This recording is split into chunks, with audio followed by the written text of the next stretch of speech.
So today I'm going to show you how to deposit money into your M1 Finance brokerage account. So what we're going to do is load up the app here in real time and take you step by step through this process. So what we're going to do is pretty much see this in real time. You're going to see at the very bottom over there where it says like cash, trades pending, manage Pi.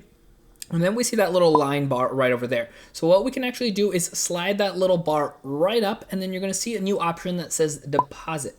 This is gonna make things really easy for us. We're just gonna go ahead and click on deposit. It's gonna ask us which account we wanna transfer from. So right over here, we're gonna have a couple different options. At the very top is the external, which is my main regular bank account. So if we click on that, then it's gonna give us the options for how much we wanna transfer, $10 being the minimum. And then from there, what we can do is click on the word continue. And then from here, it's going to just make sure we verify that that's what we wanna send. And we click on transfer at the bottom, and we just confirm one last time, and then it's gonna go through that process and have that money transferred over. Now, the nice thing with M1 Finance is when you make a deposit into the account, even though it takes a few days to transfer from your external account, that money will be available the very next business day for you, so you can start making that money work for you in your investments. Now, I want you to keep on learning more with M1 Finance and how to utilize the platform, so check out my videos right over here.